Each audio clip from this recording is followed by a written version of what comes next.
même quand vous voulez avoir un gazon bien propre et bien net et bien vert, comme ici avec François. On peut encourager tout ça avec des produits adaptés et naturels, n'est-ce pas François ? Bonjour Sébastien, donc on se retrouve ici maintenant en période automnale, début d'hiver. Donc on va regarder dans un premier temps les derniers soins à apporter au niveau du gazon.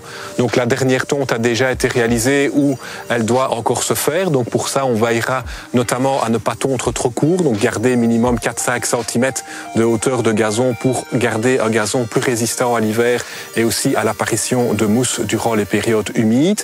On peut aussi s'occuper d'apporter un élément calcaire, donc de la chaux sur le gazon, qui sert à corriger le pH, donc l'acidité, parce que les sols s'acidifient naturellement avec le temps et il faut remettre de la chaux, notamment magnésienne sur le gazon, c'est ce qui est conseillé pour garder un bon équilibre au niveau du sol, garder une bonne activité bactérienne et aussi avoir une bonne croissance et une bonne santé du gazon la saison prochaine. Pour appliquer la chaux, donc je me suis muni d'un sac de calcaire de 20 kg que je vais déverser donc dans un épandeur. Cela va faciliter l'application. Je vais pouvoir épandre la chaux sur le gazon de façon homogène à une dose moyenne d'environ 10 kg par 100 mètres carrés.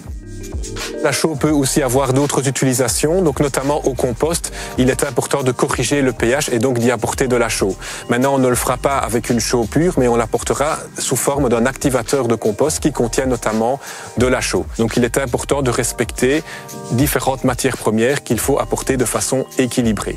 Donc on veillera à apporter notamment des déchets bruns, donc c'est tout ce qui est déchets carbonés, donc par exemple les résidus de taille des arbres, taille des haies, qui sont aussi complémentés avec éventuellement de la paille, des écorces ou des morceaux de bois.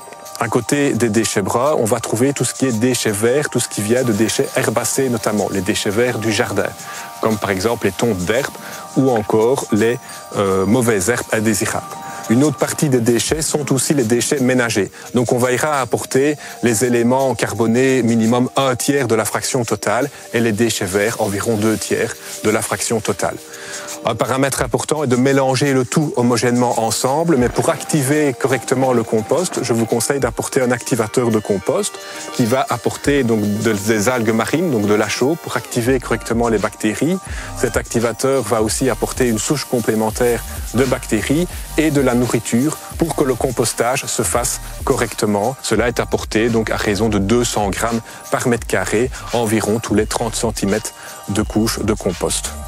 On veillera alors à homogénéiser, à bien mélanger le tout et à garder une bonne humidité, donc ni trop ni trop peu. Donc c'est pour ça qu'il faut veiller à avoir différentes fractions, donc des fractions relativement grossières que l'on peut apporter grâce aux résidus de taille et des fractions plus fines comme les déchets de tonte.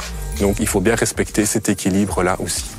Et on ressortira le compost fin d'hiver pour nourrir notre futur potager. Merci François.